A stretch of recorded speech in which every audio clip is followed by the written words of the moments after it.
tous, j'espère que vous allez bien. Je vais vous présenter aujourd'hui un album qui me plaît énormément, qui m'a vraiment beaucoup plu, que j'attendais vraiment avec impatience. Donc c'est le Bestiaire des Alpes de Jean-Marc Rochette, aux éditions Les Étages Éditions. Petite maison d'édition des montagnes qui est très bien. Je vous conseille d'aller voir leur site internet. Donc là, le Bestiaire des Alpes qui se présente sous format un peu, entre guillemets, à l'italienne, semi-italien, on va dire. Donc là, on a une superbe couverture du Bouquetin des Alpes qui a été l'animal que j'ai le plus aimé du Bestiaire des Alpes, bien avant la parution de l'album. Parce qu'on pouvait voir les dessins en avant-première sur les réseaux sociaux de Jean-Marc Rochette. J'étais très content de le voir en couverture. Donc sur la couverture, on a encore les coups de crayon. Alors, je ne sais pas si on le voit à la caméra, mais ici. Je trouve ça très sympa d'avoir laissé les coups de crayon. Franchement, c'est cool, quoi. Ça a un petit côté authentique. Moi, j'ai cru vraiment que c'était vrai coup de crayon, et en fait, non. Donc, ce qui m'a plu, d'entrée de jeu, hop, je vais essayer de vous le montrer, excusez-moi, c'est la préface. La préface, pourquoi la préface? Parce que dans la préface, l'auteur, il s'excuse pour tous les animaux qu'il a omis. Je m'excuse auprès des innombrables absents, le mouflon, le chevreuil, la couleuvre, le sanglier, la mésange, les poissons, les insectes et tous ces êtres qui font que, pour notre vie d'humain, encore un peu de sens et de saveur sur cette planète étrange, pourvu que ça dure. Donc ça, j'ai trouvé très sympa de sa part. Peut-être un Bestiaire des Alpes tome 2. Bon, voilà, c'est juste une idée que je lance. On verra bien.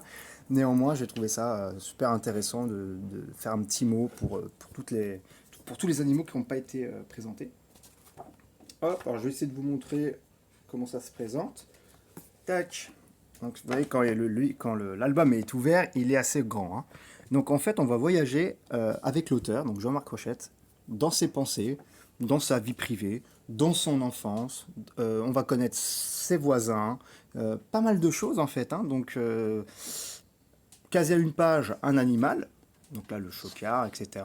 Toujours avec un texte qui est vraiment, comme je vous ai dit, très poignant, très touchant. Donc on voit quand même que c'est des expériences personnelles, c'est pas de l'inventivité. C'est vraiment, c'est très bien fait. Une immersion, voilà, l'immersion est parfaite. Et pour marquer des pauses à chaque fois, enfin pas à chaque fois, mais très souvent, on a la chance d'avoir des reproductions des aquarelles de Jean-Marc Rochette, qui donc là nué sur les Massards en 2017. Donc je trouve ça très sympa, ça marque une petite pause qui permet ensuite, paf, de se replonger par la suite. Vous voyez, là, notre aquarelle, je trouve ça super sympa. On a le mulot, hop, j'essaie de vous montrer. Alors j'ai trouvé super sympa, voilà. Moi je vais vous présenter le mulot, parce que qui parle du mulot aujourd'hui? Voilà, clairement. Le mulot, je le trouve super sympa. Petit texte, vraiment succinct, mais tout est dit en fait. Quand l'homme ne sera plus qu'un souvenir, il sera toujours là à grignoter son présent. C'est magnifique, franchement, poétiquement magnifique. Rien à dire, je le trouve super sympa le petit mulot. Donc voilà, alors des fois on a des récits plus longs, des fois moins longs. Voilà, bien évidemment, nous avons la star, la Louve. Voilà, la Louve, elle est magnifique, vraiment. C'est trop beau, quoi. Vraiment, c'est super sympa. Regardez les dessins d'une beauté extrême. Franchement, c'est super, voilà, franchement. Et en plus, on peut le lire, comment dire, de façon détachée. On peut lire la Louve, on peut lire le mulot, on peut le fermer, on peut lire par-ci, on peut lire par-là. Il n'y a pas besoin, en fait, d'avoir une continuité. Donc, on veut prendre une petite pause dans sa journée, je ne sais pas, paf, on lit deux, trois animaux, et après on repart.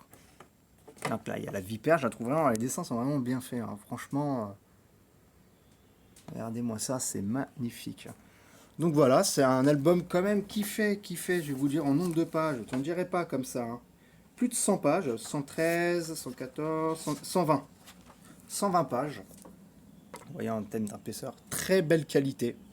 À un prix vraiment compétitif de 29 €. Avec les frais d'espèce, ça va monter dans les 30 et quelque chose pour la France. Donc voilà, j'essaie de faire le tour. C'est vrai que c'est très dur de présenter cet album parce qu'il y a tellement de choses à dire que c'est vraiment difficile pour moi. J'espère que la vidéo vous a plu.